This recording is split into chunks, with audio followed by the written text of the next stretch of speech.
The sound of the slap echoed through the quiet. Pressurized cabin of the first-class section, like a gunshot, freezing every passenger in mid-breath. For a second, the only sound was the low, steady hum of the jet engines at 30,000 feet. I felt the stinging heat radiating across my cheek, a sharp, pulsing reminder of the indignity I had just suffered. My head was still turned to the side from the force of the blow, and for a moment, I just stared at the plush, navy blue carpet of the aisle, my vision blurring with a mixture of shock and a slow boiling, disciplined rage that I had spent the last decade perfecting in the most unforgiving environments on Earth. Have you ever been in a situation where someone looked at you and decided, within a fraction of a second, exactly who you were and what you were worth? Have you ever had your dignity challenged by someone who felt entitled to treat you like a second-class citizen, despite the sacrifices you've made? I want to know if you've ever had to hold back your power when everything in you wanted to let it loose. Please, tell me in the comments where you are watching from today. I love seeing how far these stories travel and knowing who is standing with me in these moments of truth. And if you haven't yet, join our community by subscribing, because stories like this need to be heard to ensure they never happen again. I didn't move. I didn't scream.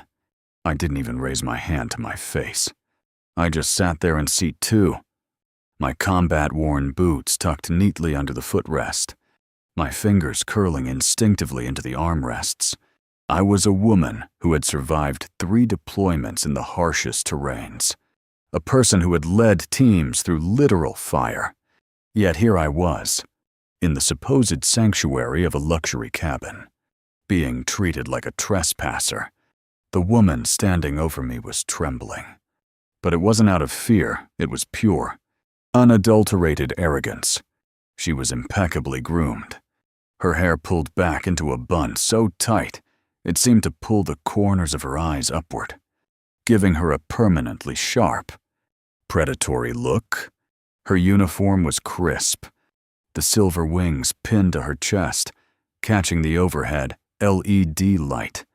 But the soul behind that uniform was anything but professional. To her, I was an anomaly. I was a black woman in a faded olive-drab jacket, hair braided back tightly for utility, not style, and I clearly didn't fit her vision of who belonged in the front of the plane. It had started the moment I stepped onto the aircraft. I was exhausted, the kind of deep bone weariness that only comes after months of being on high alert, followed by 48 hours of transit.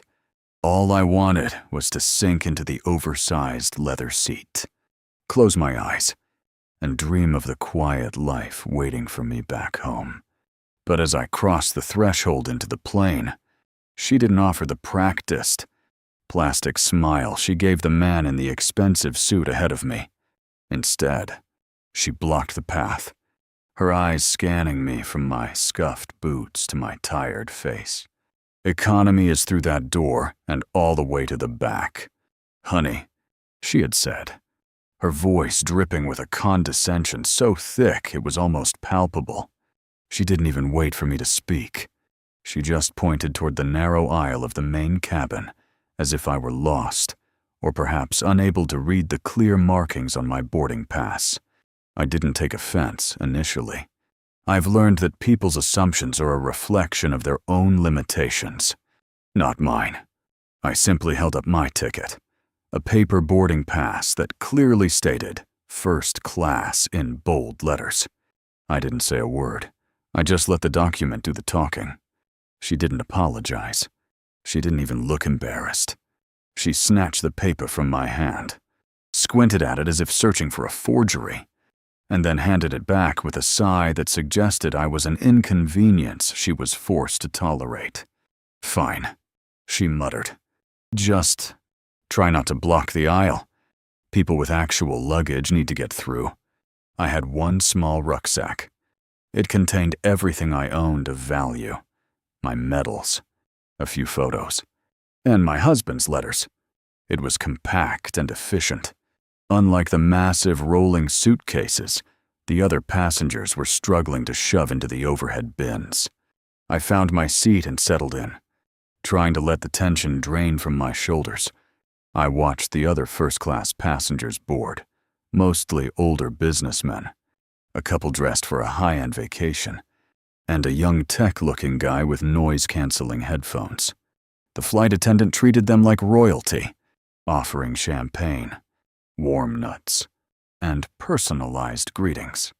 When she got to me, she didn't ask if I wanted a drink. She didn't offer a menu.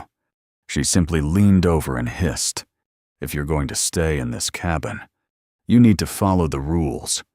This isn't a bus. Don't go asking for extras. And keep your noise level down." I looked up at her, my expression neutral.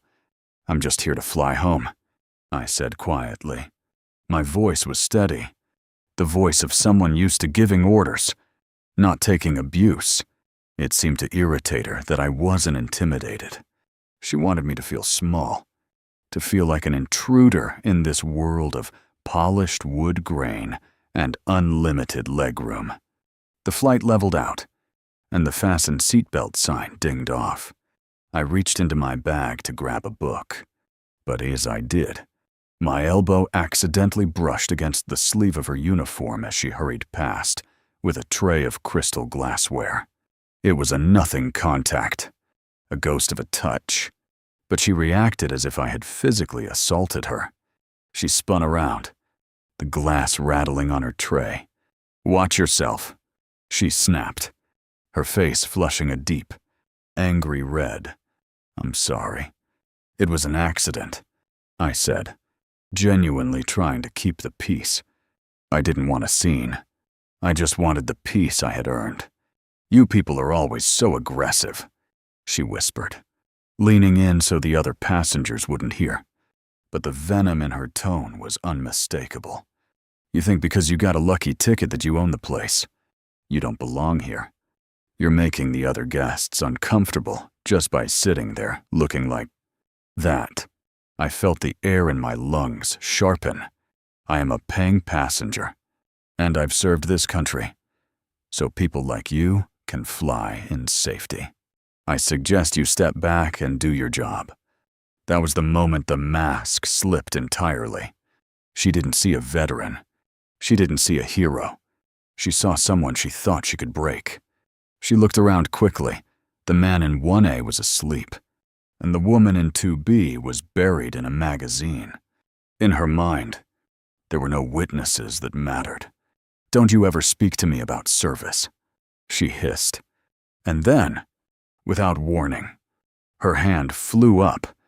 The slap wasn't just a physical act, it was the culmination of every bias she held, every ounce of resentment she felt towards someone she deemed lesser, taking up space in her cabin. She expected me to cry.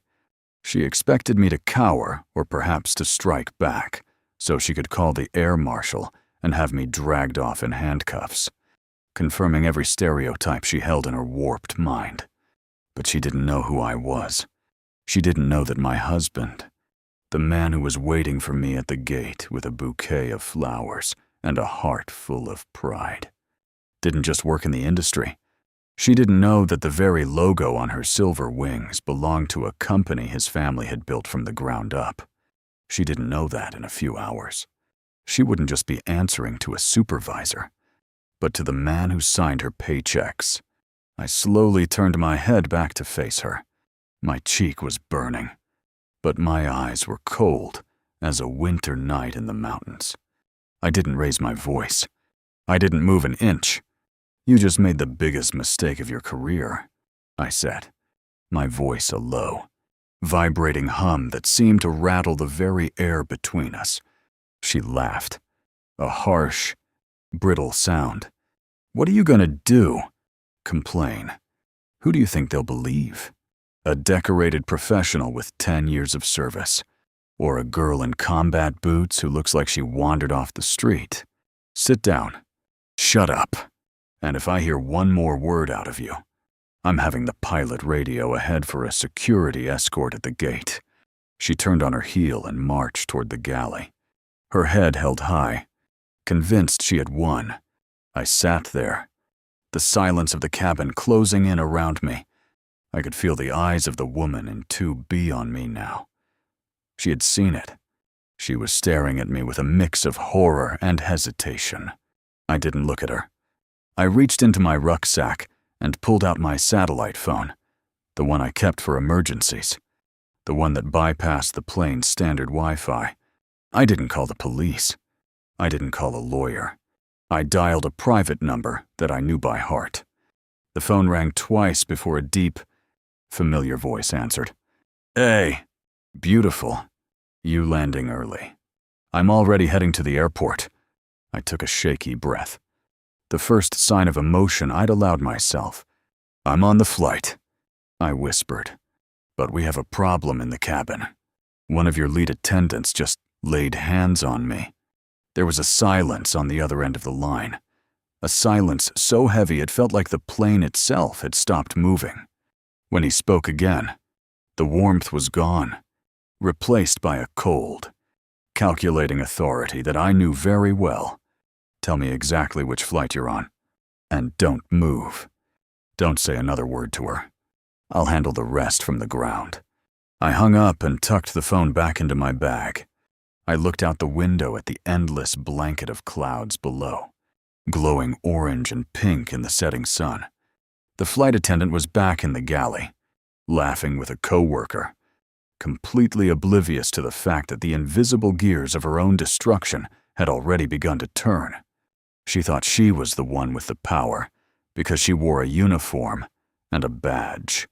She had no idea that the woman she had just insulted was the very reason that uniform existed. The next 3 hours were the longest of my life. Every time she passed my seat, she made sure to bump my shoulder or accidentally spill a few drops of water near my bag. She was emboldened by my silence, convinced she had successfully put me in my place. She even had the audacity to offer the man across from me a second helping of dessert, while pointedly ignoring my empty water glass. But as the pilot announced our final descent into the city, the atmosphere in the cabin began to shift. The lead purser, a man who had been working the galley in the back, came forward with a confused look on his face. He whispered something to the woman who had slapped me. Her smug expression faltered for a fraction of a second, then returned. Probably just some paperwork, she said loudly enough for me to hear. We touched down with a smooth chirp of tires on the runway. As we taxied toward the gate, I saw something unusual through the window. Usually, there are just the ground crews in their neon vests. But today, there were 3 black SUVs parked right on the tarmac, alongside the airport's high-level security detail. The plane pulled into the gate, and the jet bridge extended. The fasten seatbelt sign stayed on longer than usual. The passengers began to fidget, eager to get off, but the cabin doors remained closed.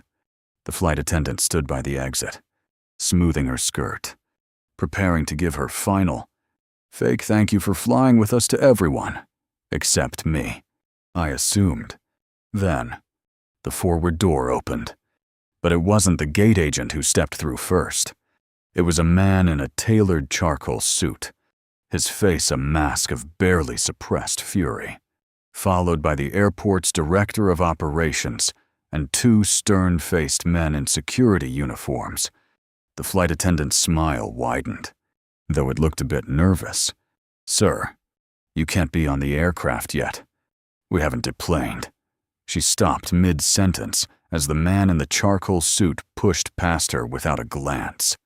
He walked straight down the aisle of the first-class cabin. His eyes locked on mine. I stood up, my legs a little shaky, but my head held high. He reached me in 4 strides. He didn't say a word at first. He just took my face in his hands, his thumbs gently brushing the faint, red mark on my cheek where the slap had landed. His jaw was tight, his eyes shimmering with a mix of heartbreak and rage. "Are you okay?" he asked, his voice low and thick. "I am now," I replied. The entire cabin was silent. The other passengers were staring, realizing that the girl in the boots was being held by the man whose face was on the cover of the company's annual report. The flight attendant had turned a ghostly shade of white. She took a step toward us, her voice trembling. Mr. CEO, I didn't realize. This woman was with you. She was being very difficult. Sir, I was just trying to maintain order. My husband turned his head slowly to look at her. It was the kind of look that made seasoned executives tremble in boardrooms. Maintain order. He repeated, the words sounding like ice cracking. By striking a passenger. By striking a United States Marine. By striking my wife. You're done. Not just on this flight.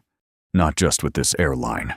I will personally ensure that your name is flagged across every carrier in this industry. You will never set foot on a commercial aircraft as an employee again. The wool of his charcoal overcoat was cool against my burning skin, a stark, soothing contrast to the white-hot indignity still radiating from the slap. As his arms cinched around me, grounding me in a reality that felt far more solid than the pressurized tube I had just vacated. I felt the sharp edges of my dog tags biting into my palm.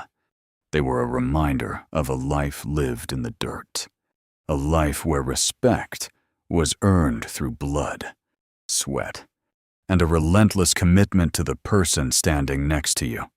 In the world I had just left, those metal plates were my identity. In the world I had just entered, my husband's world, they were a hidden secret beneath a layer of olive-drab fabric. We stood at the threshold of the jet bridge, a liminal space where the sterile smell of the airport terminal collided with the stale, recycled air of the aircraft. Behind us, the silence of the first-class cabin was so profound, it felt heavy. A vacuum created by the sudden and violent collapse of a hierarchy that the flight attendant had thought was absolute. I could feel the eyes of the passengers on my back, their collective breath held as they watched the man who controlled the very trajectory of their lives hold the woman they had spent the last several hours ignoring or pitying. I found myself drifting back to the dust-choked plains of my last deployment. A place where the air was always thick with the scent of diesel and the looming threat of the unknown. I had spent months leading a team through terrain that didn't care about your pedigree or your bank account. In the Corps, I was Sergeant Miller, a leader, a tactician, a woman who could dismantle a rifle in the dark and put it back together before the first light of dawn. My relationship with Elias was something we kept in a locked box, away from the prying eyes of the world. He was the titan of industry, the heir to an aviation empire, and I was the warrior who preferred the taste of salt on my skin and the weight of a ruck on my shoulders. We had met during a charity gala that my father, a retired colonel, had dragged me to during a rare leave. I had felt like a fish out of water in my dress blues, surrounded by men in tuxedos who had never seen a day of real hardship. Elias had been the only one who didn't look at me like a decorative piece of the military-industrial complex. He looked at me like I was a person. He listened when I spoke about the complexities of leadership in the field. And I listened when he spoke about the burden of legacy. Our marriage was a union of two different kinds of power. But we had always agreed that my career was mine alone. I didn't want his name to pave my way. I wanted to walk my own path, even if that path was paved with gravel and glass. That was why I hadn't said a word to the flight attendant when she first tried to shunt me toward the back of the plane. I had seen the way her eyes took in my appearance, the worn-out tactical jacket, the messy braids, the lack of expensive jewelry. I was an anomaly to her, a variable that didn't fit her equation of success, and I Being a Marine, had simply watched. I had watched the way she hovered over the wealthy, her smile as practiced as a pageant queen's, while treating me with a casual, systemic cruelty that was designed to make me feel invisible. She had no idea that I had just spent 72 hours in transit, coming from a place where the only luxury was a cold bottle of water. She didn't see the fatigue that made my bones ache or the grief of leaving my squad behind. She only saw the surface, and as we stood there on the jet bridge, I realized that the slap was just the final, physical manifestation of a hatred that had been brewing since the moment I stepped onto the aircraft. Elias pulled back slightly, his hand still firm on my shoulders. He didn't look at the flight attendant yet.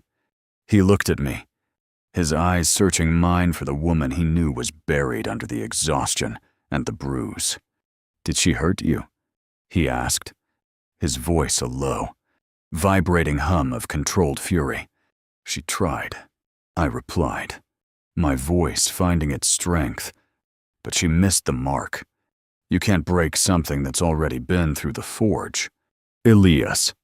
He nodded, a grim, final movement. Then, he turned. The transition in his demeanor was terrifying. To me, he was the man who brought me tea in the morning and wrote me letters that smelled of sandalwood. To the world, he was the CEO who could dissolve a contract with a single phone call. He stepped toward the cabin door, and the flight attendant, who had been frozen against the bulkhead, seemed to shrink further into the shadows. The airport's director of operations, a man named Henderson, who I had met once at a corporate dinner, was standing just behind Elias. He looked like he wanted to be anywhere else on Earth. His face was a pale mask of anxiety, his eyes darting between the bruised face of the CEO's wife and the trembling employee who had caused the catastrophe. "Mr. Sterling," Henderson began, his voice cracking. "We are already pulling the manifest and the cabin footage. I can assure you. You can assure me of nothing right now." "Henderson," Elias interrupted, his words sharp as a razor. "What I want is for this woman to be removed from the aircraft immediately. I don't want her in the galley. I don't want her in the terminal. And I certainly don't want her in the employee lounge. She is a liability to this company and a disgrace to the uniform she's wearing." The flight attendant finally found her voice, though it was a thin, desperate thing. "Sir, please." She was aggressive. She hit me first. I was only defending the safety of the cabin. I felt a cold laugh bubble up in my chest. The audacity of the lie was almost impressive. She was leaning into the very stereotypes she had tried to use against me throughout the flight, hoping that even now, her professional status would outweigh my word. She hadn't noticed the silver-haired man in 1A, the one who had offered to stand with me, stepping into the aisle. "That is a lie," the man said, his voice ringing out with the authority of someone who wasn't used to being questioned. He stepped toward the door, his eyes locked on the flight attendant.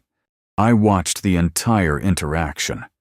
This young woman remained calm and dignified, despite your repeated provocations. You struck her without cause while she was seated. It was the most appalling display of unprofessionalism I have seen in 40 years of flying. The flight attendant's face went from pale to a sickly, mottled gray. The support she had hoped for from the caliber of passenger she valued was gone.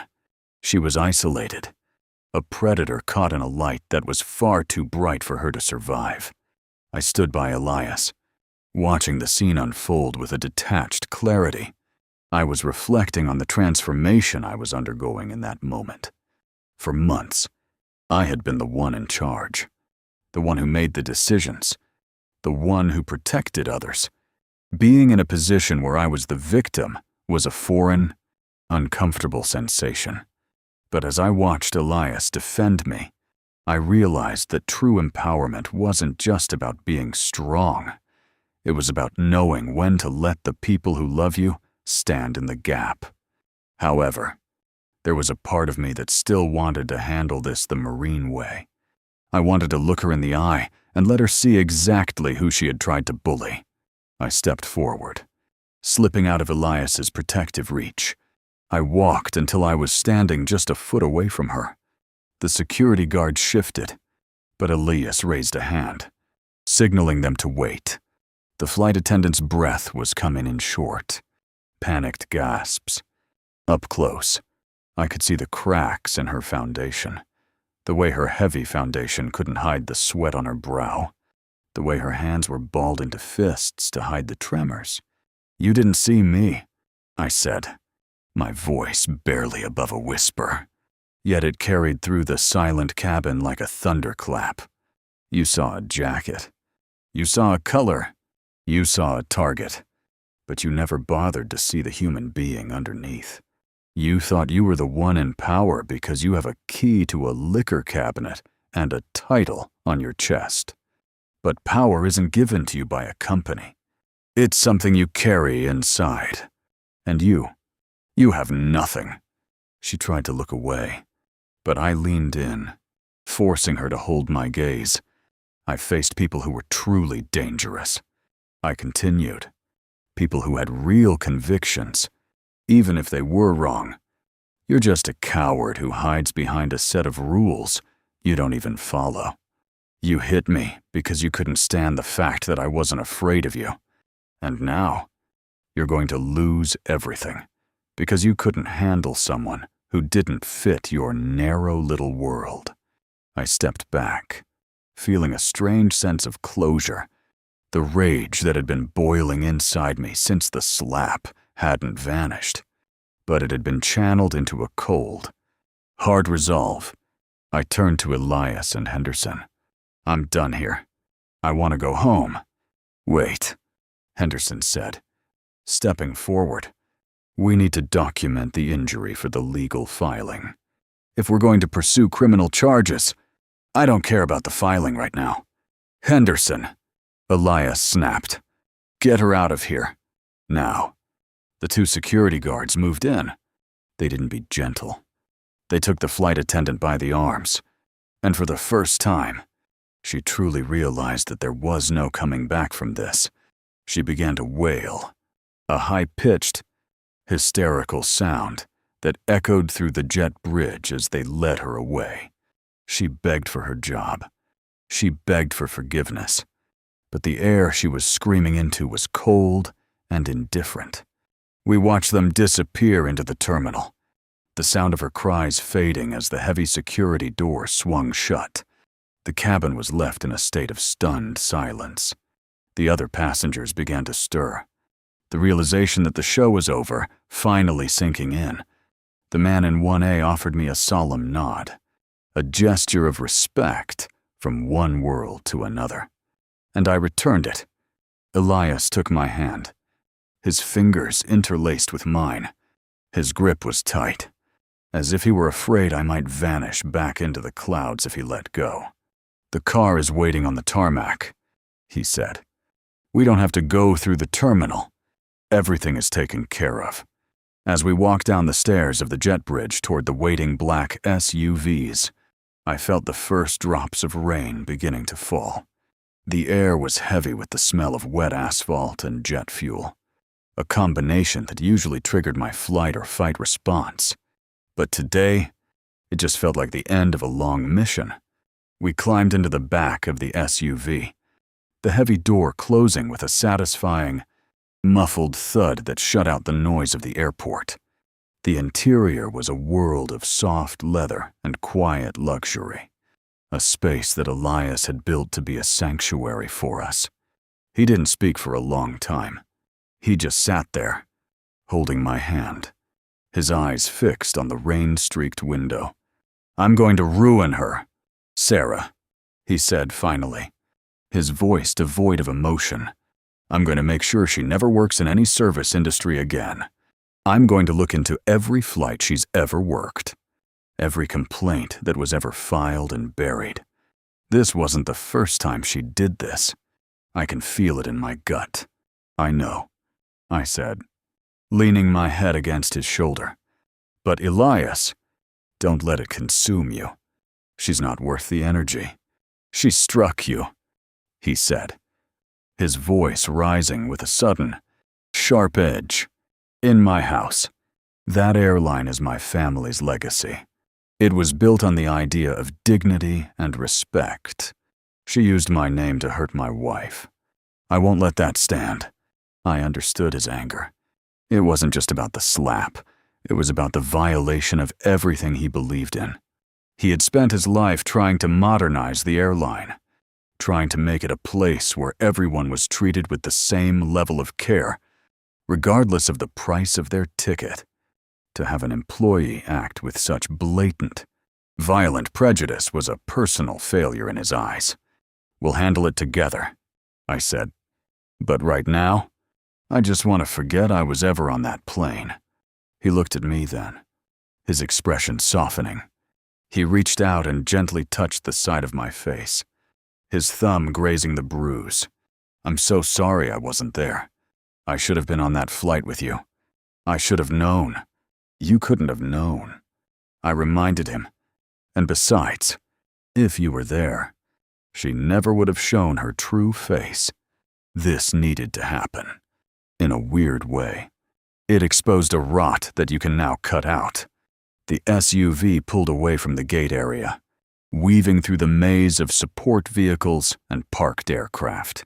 I watched the silhouette of the plane I had just left, a massive silver bird gleaming under the hangar lights. It looked so peaceful from the outside, a marvel of engineering and human ambition. It was hard to believe how much ugliness could be contained within such a beautiful vessel. As we drove toward the private exit of the airport, I felt my phone vibrate in my pocket. I pulled it out and saw a notification from the secure messaging app. It was a reply from the contact I had messaged while we were still in the air. My commanding officer, Colonel Vance. Message received. Sergeant, I've already contacted the airline's military liaison. We have your back. Let us know if you need anything on the legal side. Rest up. That's an order. I smiled for the first time that evening. The support of my brothers and sisters in arms was a shield that no flight attendant or corporate policy could ever penetrate. I showed the message to Elias, and he gave a small, appreciative huff. The Marines don't play around, do they? He said. Never, I replied. We reached the perimeter fence, the gate swinging open to let us through. The city skyline was visible in the distance, a glowing tapestry of light that promised the comfort of home. But even as the adrenaline began to fade, a new sensation was taking its place, a restlessness. The flight had been a transition, a bridge between my life as a soldier and my life as Sarah Sterling. And while the slap had been a horrific experience, it had also served as a wake-up call. I had spent so long protecting others that I had forgotten how it felt to have to protect myself in a world that wasn't a battlefield. Elias's phone began to ring. He glanced at the caller ID and sighed. It's the board of directors. News travels fast. Go ahead, I said. I'm not going anywhere. He took the call, his voice shifting back into the decisive, authoritative tone of the CEO. I tuned him out, focusing instead on the rhythmic sweep of the windshield wipers. I felt like I was caught between two versions of myself, the woman who had endured the abuse and the woman who was about to help her husband tear down the system that allowed it. I thought about the rising action of my own life. This wasn't just a story about a slap on a plane. This was a story about the intersection of two very different worlds, and the friction that occurred when they collided. The flight attendant had been the catalyst, but the explosion was far from over. As the SUV merged onto the highway, the lights of the airport fading in the rearview mirror, I looked down at my combat boots. They were out of place in this luxury vehicle, just as I had been out of place in first class. But I realized then that being out of place was where my power came from. I was the bridge. I was the one who could see both sides of the glass. I reached up and touched the bruise on my cheek again. The swelling had gone down, but the skin was still tender. It was a physical mark of a battle I hadn't expected to fight. But it was also a badge of honor. I had stood my ground. I hadn't let her win. Elias finished his call and looked at me, his face grim. They're panicking. They want to issue a public apology tonight. They're afraid of the optics. Veteran and CEO's wife assaulted by crew. It's a PR nightmare. Let them panic, I said. A public apology is just words. I want to see change.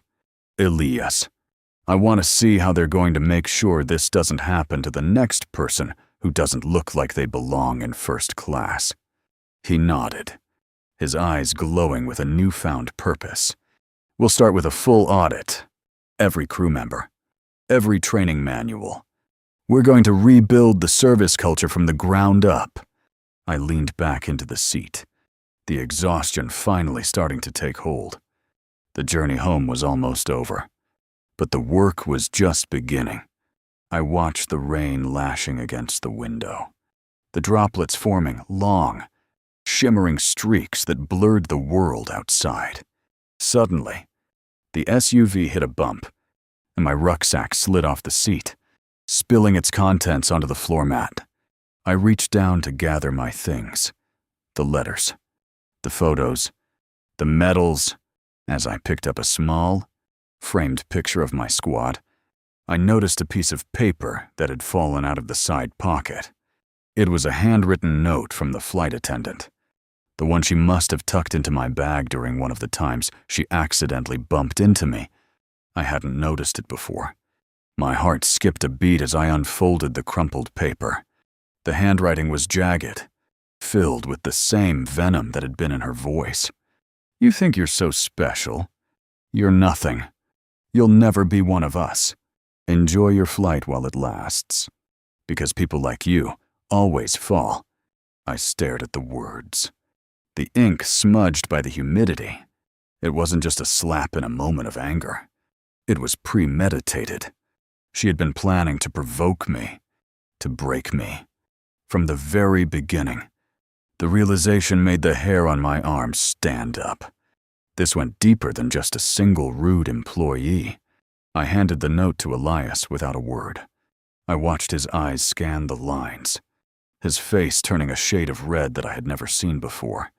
The silence in the car was suddenly charged with a new, even more dangerous energy. She didn't just hit you, Elias whispered, his voice trembling with a terrifying restraint. She hunted you. He crushed the note in his fist, his knuckles popping in the quiet of the car. I looked back out the window, the reflection of my own face staring back at me in the dark glass. The bruise was dark, a shadow on my skin that matched the shadow in my heart. The mission had changed. This wasn't just about a slap anymore. It was about a woman who had tried to destroy my spirit before she ever raised her hand. I closed my eyes and felt the vibration of the engine through the floorboards, the steady hum of the car moving us forward into a future that felt uncertain and volatile. I was a Marine, and I had just been given a new target. As we pulled into our driveway, the heavy iron gates swinging open to welcome us back to our estate, I felt a sudden, sharp pang of realization. The flight attendant had been right about one thing. The flight was over, but she was dead wrong about the fall. I wasn't falling. I was just getting ready to jump. I opened the car door and stepped out into the pouring rain, my boots splashing into the puddles as I stood tall, the cold water drenching my jacket and washing away the last of the cabin air. I looked up at the darkened windows of our home, then turned my gaze back toward the city, where the lights of the airport were still visible on the horizon. I felt a surge of cold, focused energy. I reached out and took the crushed note from Elias's hand. unfolding it one last time in the dim light of the porch. I didn't see an insult anymore. I saw a map of exactly where I needed to go to make sure this rot was cut out by the root. I looked at Elias, the rain streaming down my face, my eyes burning with a fire that even the storm couldn't put out. He saw it too, the shift in me, the transition from the weary traveler to the warrior who had found her purpose. "Elias," I said, my voice as steady as a mountain. "Call the board back. Tell them the apology can wait. We have a lot more to talk about than just optics." He nodded, a slow, appreciative smile spreading across his face. He knew that tone. He knew that look. The war wasn't over. The theater of operations had simply shifted. I turned and walked toward the front door, my footsteps heavy and deliberate on the stone path. I didn't look back. I didn't need to. I knew exactly what was coming next. And for the first time in a long time, I was ready for the fight. As I reached for the handle of the massive oak door, I felt a sudden, sharp vibration in my tactical jacket. Not my phone, but something deeper, a sensation of the world shifting on its axis. I paused, my hand hovering over the brass ring, and looked down at the puddle at my feet. The reflection of the house lights danced on the surface, but for a split second, I didn't see the house. I saw the cabin. I saw the look of pure, unadulterated hatred in her eyes right before the hand moved. And then, I saw the hand move again. But this time, I wasn't sitting down. I pushed the door open and stepped into the warmth of the foyer. The heavy wood clicking shut behind me with a sound that felt like the closing of a chapter. Even as the ink was still wet on the next page, the house was silent, but the air inside felt charged. Expectant, I dropped my rucksack onto the marble floor, the sound echoing through the high-ceilinged room. I didn't go to the bedroom. I didn't go to the kitchen. I went straight to the study, to the desk where Elias kept his private files, and I sat down in his leather chair. I looked at the blank computer screen. My reflection ghosted in the dark glass. I was Sergeant Sarah Miller, and I was Sarah Sterling. Two worlds, one woman, and a debt that was about to be paid in full. I reached out and pressed the power button, the screen flickering to life and bathing the room in a cold, blue light that matched the fire in my soul. I began to type, the clicking of the keys a rhythmic, steady beat that filled the quiet room. I wasn't writing an email. I wasn't writing a complaint. I was writing a manifesto of accountability. Outside, the storm continued to rage, the thunder rolling in the distance like a heavy artillery barrage. But inside the study, there was only the sound of a woman reclaiming her voice. I felt the bruise on my cheek throb once, a final reminder of the pain, before it faded into the background of my concentration. I looked up at the wall, where a map of the world was pinned, dotted with the flight paths of the airline Elias's family had built. I traced the line from the desert to this room, a long, winding journey that had led me to this moment of absolute clarity. The battle for the sky had begun, and I was no longer just a passenger. I leaned forward, my eyes narrow and focused. As I opened the first file, a confidential list of employee grievances that had been marked resolved, but were anything but. I felt the weight of the moment, the responsibility of the power I now held, and I didn't flinch. I began to dig, my fingers flying across the keys as I searched for the one name that would change everything. The clock on the wall ticked away the seconds, a steady, relentless reminder that time was running out for anyone who thought they could hide behind a uniform. I didn't blink. I didn't rest. I was a Marine on a mission, and I wasn't stopping until the truth was the only thing left standing. the blue light of the screen reflected in my eyes. A cold, shimmering glow that illuminated the path forward. I was no longer afraid of the fall. I was the storm. I reached for the phone on the desk and dialed a number I hadn't used in years. A number that connected to a world where secrets were the currency and truth was the ultimate weapon. "It's Sarah," I said when the voice answered.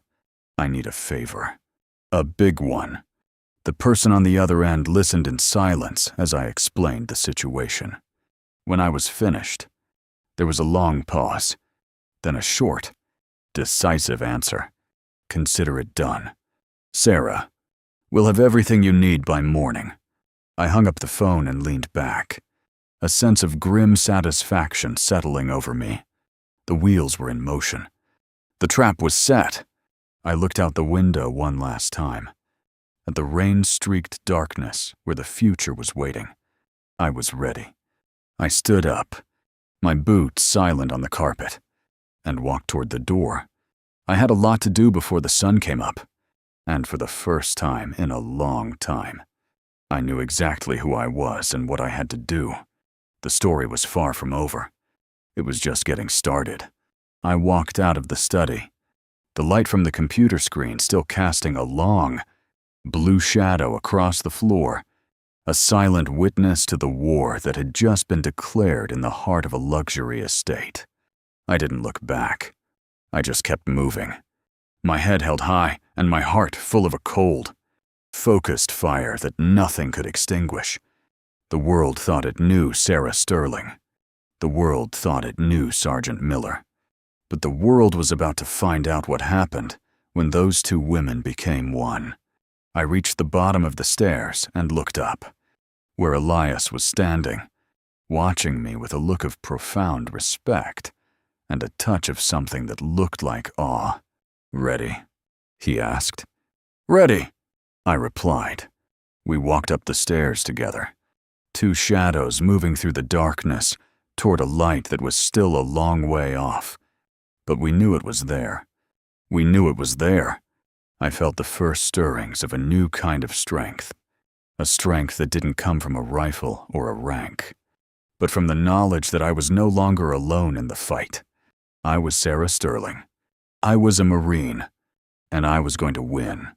The storm outside began to fade, the thunder moving further away until it was just a faint rumble on the horizon. The rain turned into a light mist, a soft veil over the world that was waiting for the morning. I closed my eyes and breathed in the cool, damp air, feeling the peace that comes before the battle. I was ready. I was ready. I was ready. The silence of the house was absolute, a heavy, expectant blanket that covered everything. I stood at the top of the stairs and looked down into the darkness, my heart beating in time with the quiet. I was no longer just a woman who had been slapped on a plane. I was a woman who was about to change the world. And as the first light of dawn began to touch the windows, I knew that the flight attendant was right about one thing. The fall was coming, but it wasn't mine. I turned and walked into the bedroom, the door closing behind me with a soft, final click. The war had begun, and I was the one holding the map. I reached out and touched the bruise on my cheek one last time, feeling the warmth of the skin beneath my fingers. It was a mark of the past, but the future was mine. The morning light didn't arrive with a gentle touch. It pierced through the heavy velvet curtains of our bedroom like a tactical spotlight, demanding an account of the previous night's wounds. I sat up slowly, the movement sending a dull, rhythmic throb through my jaw that served as a grim metronome for my thoughts. I navigated the familiar path to the master bathroom, my feet silent on the cold marble, and finally stood before the expansive, silver-framed mirror. The reflection staring back wasn't the polished wife of a billionaire, nor was it the weary traveler from the night before. It was a soldier assessing the damage. The bruise had blossomed into a deep, angry violet, a jagged map of impact that contrasted sharply with the disciplined, stoic expression I had spent a decade perfecting. I traced the edge of the swelling with my thumb, feeling the heat still trapped beneath the skin. This wasn't just a bruise, it was a breach of a border I had spent my entire life defending. In the Corps, we were taught that every action had an equal and opposite reaction. But in the civilian world, justice often got lost in the friction of bureaucracy and corporate branding. I thought about the note I had found in my rucksack, the jagged, hateful script that had transformed a momentary lapse of professional decorum into a calculated act of psychological warfare. People like you always fall. The words were etched into my mind, a challenge that bypassed my rank and my marriage. Aiming straight for my core, I leaned closer to the glass, watching the way the light caught the determination in my eyes. I wasn't falling. If anything, I was digging my heels into the earth, preparing for a counteroffensive that would leave no stone unturned. The door to the bedroom opened softly, and I heard the familiar, heavy tread of my husband. He didn't say a word as he entered the bathroom, but I could see his reflection behind mine. His face was a mask of exhaustion and suppressed rage, his eyes immediately finding the mark on my cheek. He reached out, his hand hovering just inches from the bruise, a silent question in his gaze. I leaned back into him, the warmth of his presence a necessary anchor. We had spent years operating in different theaters of operation, him in the high-stakes boardrooms of global finance, me in the dust and heat of overseas deployments. But this was the first time our worlds had collided with such violent clarity. "The server logs are ready," he said, his voice a low, gravelly vibration against my shoulder. "I've had the security team working through the night. It's not just her, Sarah. It's a network." I turned around to face him, the Marine in me already shifting into tactical mode. "What kind of network?" "A systemic concealment of complaints," he explained, his jaw tightening. Every time a report was filed against that crew or that specific senior attendant, it was rerouted to a specific black hole in HR. Someone wasn't just protecting her, they were cultivating an environment where she felt untouchable. They called it Project Excellence in the internal memos, a code for catering exclusively to a specific demographic while actively discouraging others from using the premium services. I felt a cold shiver of realization. This wasn't a case of one bad apple. This was a rot that had been allowed to spread through the very roots of the company my husband's family had built. We walked together down to the study, the room I had claimed as my command center the night before. The air was thick with the scent of coffee and the faint, ozone smell of high-powered computers. 3 monitors were lit up, displaying a dizzying array of spreadsheets, internal emails, and low-resolution cabin footage from past flights. I sat down in the leather chair, my fingers hovering over the keyboard. I had spent years analyzing intelligence reports and spotting patterns in insurgent movements. Looking for the cracks in a corporate structure felt strangely familiar.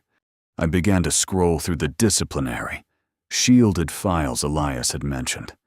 There were dozens of entries, stories of minor indignities, missed meals, and condescending remarks that had escalated over the years. Some passengers had complained about being asked to show their tickets multiple times, while others described being ignored for hours in favor of more valuable clients. As I dug deeper, I found a pattern that made my blood run cold. The senior attendant who had slapped me had a history of correcting passengers she deemed out of place. She had been the subject of 3 internal investigations in the last 2 years alone. Yet each one had been closed within 48 hours with a no-fault found result. The common denominator in every closure was the signature of the Regional Director of Human Resources, a man whose career had been fast-tracked by the very board members who were now panicking about the optics of my assault. "Look at this," I whispered, pointing to a thread of emails from 6 months ago.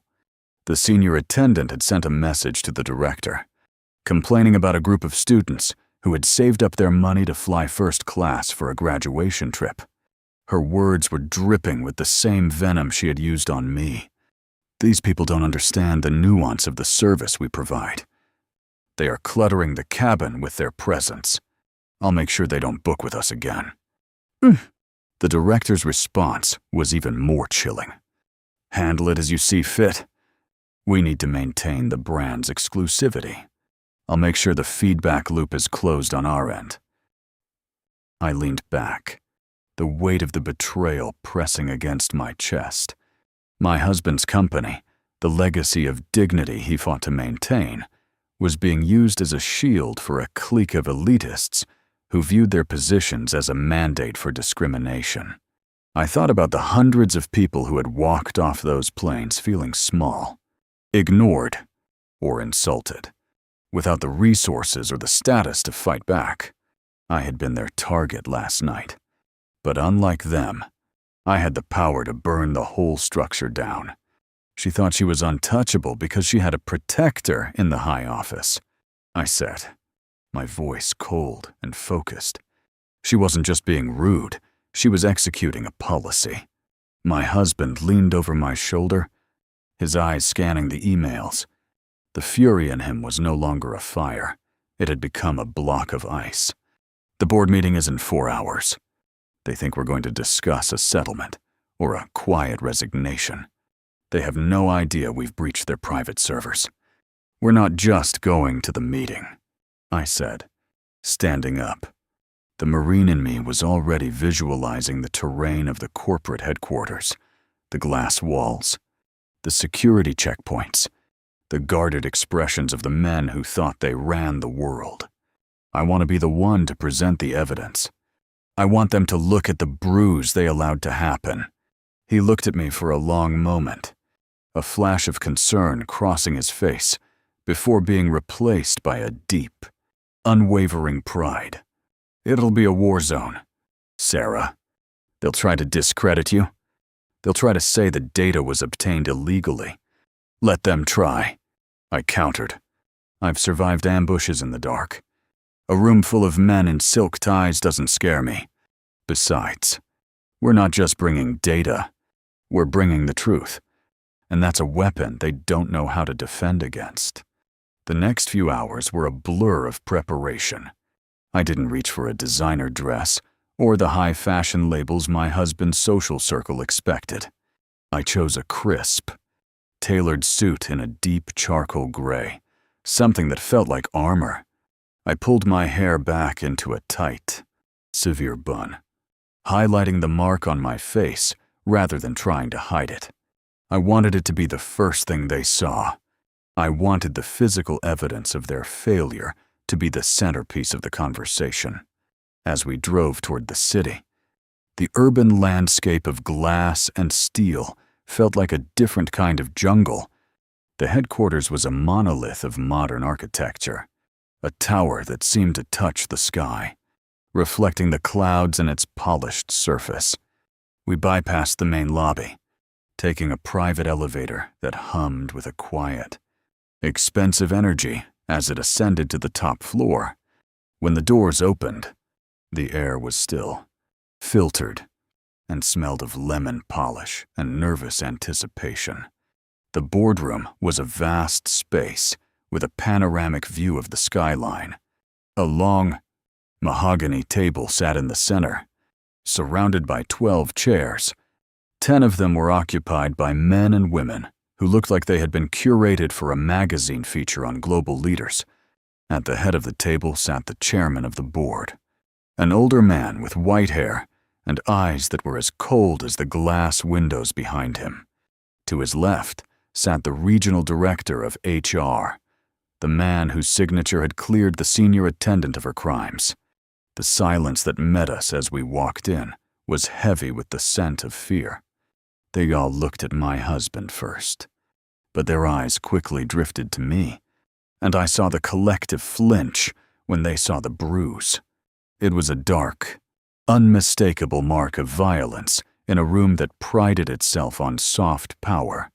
"Elias," the chairman began, his voice smooth and conciliatory, "and Mrs. Sterling, we are so deeply sorry for the incident. Truly, it is a stain on our reputation. We have already prepared the termination papers for the employee in question. The employee in question is just a symptom," I said, my voice cutting through his practiced sympathy like a knife. I didn't wait for an invitation to sit. I walked to the end of the table, directly opposite the director of HR. I placed my rucksack on the mahogany surface, the sound of the heavy fabric hitting the wood echoing like a gunshot. The director shifted in his seat, his eyes darting to the chairman. "Now, Sarah, I understand you're upset. It was a traumatic experience, but we must maintain a certain level of decorum in these proceedings. We have a legal team ready to handle the—" "I'm not here for a legal settlement," I interrupted, leaning forward. I could feel the adrenaline coursing through my veins. The same focus I felt when I was coordinating a high-stakes mission. I'm here to talk about Project Excellence. I'm here to talk about the black hole in your reporting system. And I'm here to talk about why you, Director, personally signed off on the dismissal of 3 separate assault complaints against that specific crew in the last 18 months. The room went dead silent. The director's face turned a brilliant, panicked shade of red. The chairman looked as if he had been slapped himself. "I don't know what you're talking about." The director stammered. "Those are confidential files. If you've been accessing—" "My husband owns this company," I reminded him, my voice dropping to a low, dangerous register. "And I am a United States Marine. When someone attacks me, I don't just report it. I investigate. And what I found in your servers isn't just a lapse in judgment. It's a criminal conspiracy to discriminate against passengers based on their appearance and background." I reached into my bag and pulled out a stack of printed emails, the ones I had found in the early hours of the morning. I slid them across the table, watching as the board members scrambled to grab them. The rustle of paper was the only sound in the room. "You let this happen," I said, my gaze sweeping across the board. "You allowed a woman to believe she could strike a passenger because you taught her that some people matter more than others. You created a culture where a uniform was a license for abuse. And you," I pointed directly at the director, "were the one holding the door open for her." The chairman looked down at the emails, his composure finally breaking. He looked at the director with a mixture of shock and disgust. "Is this true? Did you authorize these exclusivity protocols?" The director opened his mouth to speak, but no sound came out. He was a man built on corporate jargon and shielded by layers of management. And he had no defense against the raw, unadulterated truth. He looked around the room for an ally, but everyone was looking at the papers in their hands, evidence of a PR disaster so large it could sink the company's stock price by sunset. I felt a surge of cold. Focused empowerment. This was the climax I had been building toward. The moment where the transformation I had undergone became a weapon for change. I wasn't just defending myself anymore. I was speaking for every passenger who didn't have a CEO for a husband. I was speaking for the students, the families, and the veterans who had been made to feel unwelcome in a space they had paid for. "I want a full audit," I said, my voice ringing out with an authority that left no room for debate. Not just of HR, but of every crew training program in this airline. I want every closed complaint from the last 5 years reopened and investigated by a third-party firm. And I want everyone involved in Project Excellence removed from this company today. The chairman looked at Elias, searching for a sign of hesitation. But my husband simply leaned back in his chair, his arms crossed over his chest. "You heard her?" he said. "And if these demands aren't met by the time we leave this room, the next people reading these emails won't be board members. They'll be the Department of Justice." The director of HR stood up, his chair scraping violently against the floor. "This is a witch hunt. You can't just barge in here and sit down," I said, the command snapping through the room with the force of a drill instructor.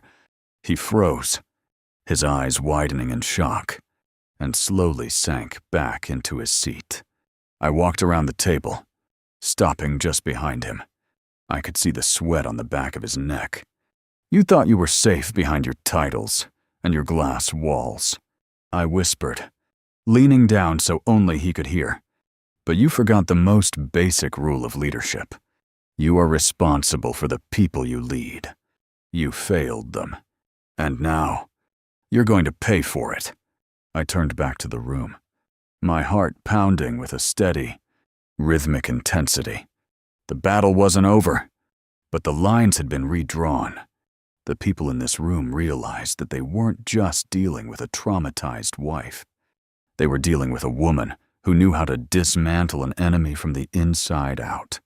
The chairman took a deep breath, his eyes meeting mine. For the first time, I saw respect there, not the plastic respect given to a socialite, but the hard-earned respect given to a peer who had just won a decisive victory.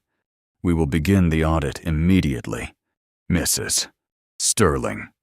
The director will be escorted from the building by security, and we will issue a formal public restructuring plan by the morning." I didn't smile. I didn't celebrate. I simply nodded once. A brief, tactical acknowledgement of a successful objective.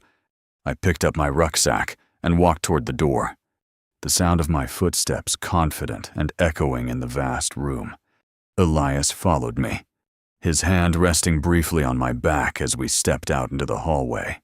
As the elevator doors closed, cutting off the view of the stunned boardroom, I felt the tension in my shoulders begin to ebb, replaced by a deep, bone-deep exhaustion. But beneath the fatigue, there was a new kind of peace. I had taken the pain and the indignity of the night before and forged it into something productive. The heat radiating from the tarmac was a living thing, a shimmering, distorted wave that rose from the black asphalt and blurred the silhouettes of the grounded aircraft in the distance. It felt different from the dry, oppressive heat of the desert. This was a humid, heavy warmth, thick with the scent of jet fuel and the salt of the nearby coast. I stood there, my charcoal suit jacket open, my boots planted firmly on the ground that my husband's family had owned for generations. The silence between the black SUV and the entrance of the crew base was absolute, broken only by the distant, rhythmic whine of a turbine engine testing in a nearby hangar. I looked at the woman, the senior flight attendant, and for the first time, I didn't see the predator who had stalked the first-class cabin. I saw a person who had spent her entire life building a throne out of thin air, only to realize the ground was pulling her down. She was standing near the glass doors of the operations center, her hand frozen on the handle of her designer roller bag. The defiance that had been her armor for the last decade was visibly cracking. I watched the realization wash over her face, a slow, agonizing transformation from arrogance to a hollow, pale terror. She looked at the convoy of SUVs, then at the man standing beside me, and finally, her eyes settled on the dark violet bruise on my cheek. The very mark she had created was now the evidence that would dismantle her world. I felt a strange, cold stillness in my chest. In the military, we called this the after-action assessment, the moment when the dust settles and you see the true cost of the engagement. Have you ever stood in front of someone who tried to destroy your spirit, only to realize that they were the ones who were truly broken? Have you ever felt the weight of justice finally shifting in your favor? Not because you sought revenge, but because you stood your ground until the truth became undeniable. I want to hear your thoughts in the comments. Have you ever had a moment where silence was your greatest weapon? Tell me where you are watching from today. Your stories of resilience are the reason I share mine. And if you believe that no one should ever be silenced by a uniform or a title, make sure you are subscribed. We are building something here that is much bigger than one flight. The blonde woman took a hesitant step toward us, her fingers trembling as they fumbled with the silver wings pinned to her chest. She looked like she wanted to speak, to offer one last excuse, or perhaps to beg for the career she had just set on fire. But the words seemed to die in her throat. She wasn't looking at a difficult passenger anymore. She was looking at the owner of the sky she flew in. "Sarah," Elias said, his voice a low, steady anchor in the sweltering afternoon. "You don't have to do this. We can let the legal team handle it from here." "I know," I replied, my voice finding a resonance that surprised even me. But I spent 10 years in a uniform that stood for something. She wore one too, and she used it as a weapon. I want her to look at what she actually hit. I walked toward her, the sound of my boots on the asphalt a deliberate, rhythmic staccato. The other flight attendants who had been gathered near the entrance began to scatter, sensing the gravity of the moment. They watched from the shadows of the doorway, their expressions a mix of shock and a sudden, sharp clarity. They were seeing the end of an era, the end of the Project Excellence culture that had turned their workplace into a playground for prejudice. I stopped 3 feet away from her. The sun was beating down on us, highlighting every detail of her meticulously groomed appearance. Up close, I could see the sweat beads forming at her hairline, the way her heavy mascara was beginning to smudge under the intensity of the heat and her own fear. "I found your note," I said, my voice quiet, but carrying the weight of a final judgment. "The one where you told me that people like me always fall." She flinched as if I had struck her. Her mouth opened, but only a dry, raspy sound came out. She looked down at her polished shoes, unable to meet my gaze. "You spent the whole flight trying to find a weakness," I continued. "You looked at my clothes, my hair, my skin, and you decided I was a target. But you missed the most important part. You missed the fact that a Marine doesn't fall. We adapt. We overcome. And when we're pushed, we don't just go away. We bring the entire mountain down with us." I reached out and gently touched the silver wings on her lapel. She shivered, her breath hitching in her chest. These wings were supposed to represent service. You used them to represent exclusion. You thought you were protecting the brand. But all you were doing was protecting your own smallness. Just then, 2 white and blue patrol cars from the airport police force pulled up behind the SUVs, their light bars silent, but their presence unmistakable. The director of operations, Henderson, stepped out of the second SUV, clutching a folder of documents, the evidence we had pulled from the Project Excellence files. He looked at me with a nod of somber respect before turning his attention to the woman. "Ma'am," one of the officers said, stepping toward her, "we have a warrant for your arrest on charges of simple assault and battery, with a federal enhancement for an incident occurring on a commercial aircraft. We also have a court order to seize your corporate credentials and any company property in your possession." The sound of the handcuffs clicking shut was a sharp, final punctuation mark to the story that had begun at 30,000 feet. She didn't scream this time. She didn't offer any more lies. She simply collapsed inward, her shoulders slumping as the officers led her toward the patrol car as she was being placed in the back seat. She looked at me one last time. There was no hatred left in her eyes, only a hollow, haunting realization of the magnitude of her mistake. She had tried to break a woman she didn't know, in a world she thought she owned. And in doing so, she had lost everything. I stood on the tarmac and watched the patrol cars drive away, their tires kicking up a fine mist of dust. The silence returned, but it was a different kind of silence now, a peaceful, cleared air that felt like the moment after a storm has passed. I felt the tension that had been coiled in my spine for the last 24 hours finally begin to unwind. Elias walked up behind me, his hand resting gently on the small of my back. "It's done, Sarah. The board has already issued the first set of termination notices for the HR staff involved in the cover-up. The restructuring starts on Monday.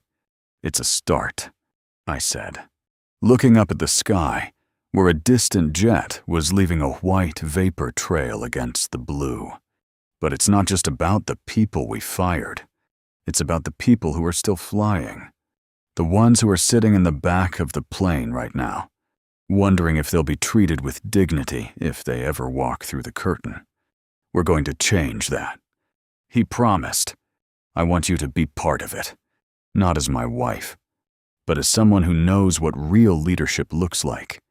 We're creating a new position, Director of Service Integrity. I want you to help me rebuild the training from the ground up." I looked at him, and for the first time in a long time, I saw a mission that didn't involve a battlefield or a uniform. It was a different kind of service, but it was just as important. I thought about the unseen sky truths, the stories that usually get buried in corporate reports or ignored by those in power. I realized that my journey hadn't just been about surviving a slap. It had been about finding a way to use my voice to protect others. We walked back toward the SUV, the heat of the day beginning to mellow as the sun dipped lower toward the horizon. The charcoal suit felt lighter now, no longer like armor, but like the clothing of a woman who was ready to step into a new chapter.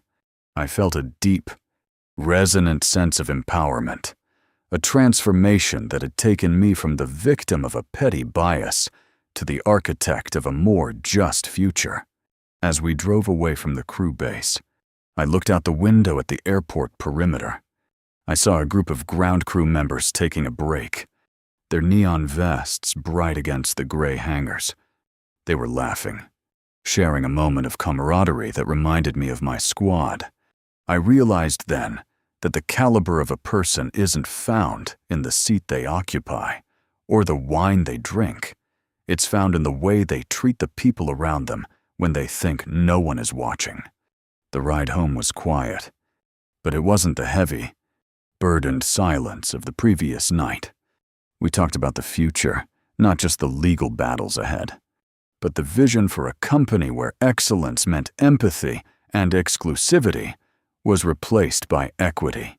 I felt a sense of closure that was both satisfying and inspiring. I had faced the darkness in that cabin, and instead of letting it consume me, I had used it to light a fire that would burn away the rot. When we finally reached the estate, the rain from earlier had left the world sparkling and clean. The air smelled of damp earth and blooming jasmine. I stepped out of the car and looked at the front door of our home. I thought about the woman who had walked through that door the night before, bruised, exhausted, and full of a quiet rage. She was gone. In her place was a woman who knew exactly who she was and what she was capable of. I went up to the bedroom and took off the charcoal suit, hanging it carefully in the closet. I pulled on a comfortable pair of jeans and an old, soft t-shirt. I went back to the bathroom and looked at the mirror. The bruise was still there, a fading violet shadow on my skin, but it no longer felt like a mark of shame. It felt like a scar of victory. I touched it one last time, a silent acknowledgement of the pain that had led to the progress. I went downstairs to the kitchen, where Elias was busy making a simple dinner. The house was warm and full of light, the perfect sanctuary After the turbulence of the last few days, we ate in a comfortable silence, the kind that only comes after a long, shared struggle. After dinner, I took a cup of tea out to the terrace. The stars were beginning to emerge, tiny pinpricks of light in the vast, velvet sky. I looked up at the moon and thought about all the flights currently in the air, the thousands of people crossing oceans and continents, each with their own story, their own dreams, and their own right to be treated with respect. I realized that the resolution of my story wasn't just the firing of a flight attendant or the reorganization of a board. It was the internal peace I had found. I had moved from the pain of the assault to the anger of the betrayal, and finally, to the acceptance of my new role in the world. I was no longer just a Marine or a CEO's wife. I was a storyteller, a truth seeker, and a protector of the unseen. I reached for my phone and opened the draft of the manifesto I had started the night before. I added one final line. Dignity is not a luxury reserved for the few. It is a right that belongs to the many. And as long as there is one person being made to feel small, our work is not done. I hit publish and felt a sudden, exhilarating rush of connection. I knew that across the world, people were reading these words, finding strength in my journey, and realizing that they too had the power to stand up against injustice. The night air was cool on my face, and for the first time in years, I felt completely, utterly at home. I closed my eyes and listened to the sounds of the night, the chirping of the crickets, the rustle of the leaves, and the distant, comforting hum of the world moving forward. This was my falling action, the quiet moment after the climax, where the lessons are learned and the new path is cleared. I felt empowered, not by the wealth or the status that Elias's name provided, but by the integrity I had maintained through the fire. I had survived the desert, I had survived the cabin, and I had emerged stronger for both. As I turned to go back inside, I saw Elias standing in the doorway, watching me with a look of profound love and admiration. He didn't say anything, but he didn't have to. We were partners in this new mission, and we both knew that the journey ahead would be challenging, but it would be worth every step. I stepped back into the warmth of the house, the heavy glass door closing behind me with a soft, certain click. The story of the slap was over, but the story of the change was just beginning. And as the lights of the house dimmed and the world outside fell into a deep, peaceful sleep, I knew that the sky would look a little brighter in the morning. The unseen sky truths were finally being heard, and the world was a better place for it. I lay down in bed and felt the steady beat of my heart, a rhythmic reminder of the life I had fought for and the future I was about to build. I was Sarah Sterling. I was a Marine, and I was exactly where I was meant to be. The dawn arrived a few hours later, a soft, golden glow that filled the room with a sense of possibility. I woke up before the alarm, feeling refreshed and focused. I looked at the bruise in the morning light. It was yellowing now, the final stage of healing. I smiled at my reflection, a genuine, joyful expression that I hadn't seen in a long time. Today was the first day of the audit. Today was the day we started rebuilding. I put on my boots, the familiar weight of them a grounding presence, and walked down the stairs to meet the day. The flight was over. The landing had been rough, but the journey had led me to a destination I never could have imagined. I was ready. I was empowered. And I was never going to be silent again. As we drove back toward the airport headquarters, the sun high and bright in the sky, I looked out at the horizon. I felt a sense of connection to everyone who had ever been told they didn't belong. I wanted them to know that the sky belongs to everyone, and that as long as I was around, we were going to make sure that excellence was a standard for all, not just a privilege for the few. The mission was clear, the team was ready, and the sky was waiting. I reached out and took Elias's hand. Our fingers interlaced as we moved forward into the light. The story was mine, the voice was mine, and the future was ours. And as the tower of the headquarters came into view, shimmering in the midday sun, I knew that the real work, the work of the heart, was just getting started. I was Sarah Sterling, and this was my truth. I hope this story has inspired you to find your own voice and to stand tall in the face of whatever challenges you might be facing. Remember, you are never alone, and your dignity is something that no one can ever take away from you unless you let them. Thank you for being part of this journey with me. Don't forget to share your stories in the comments below, and I'll see you in the next one. Keep standing strong, keep flying high, and never, ever let anyone tell you that you don't belong in first class. Because you do. We all do. And that is the ultimate sky truth.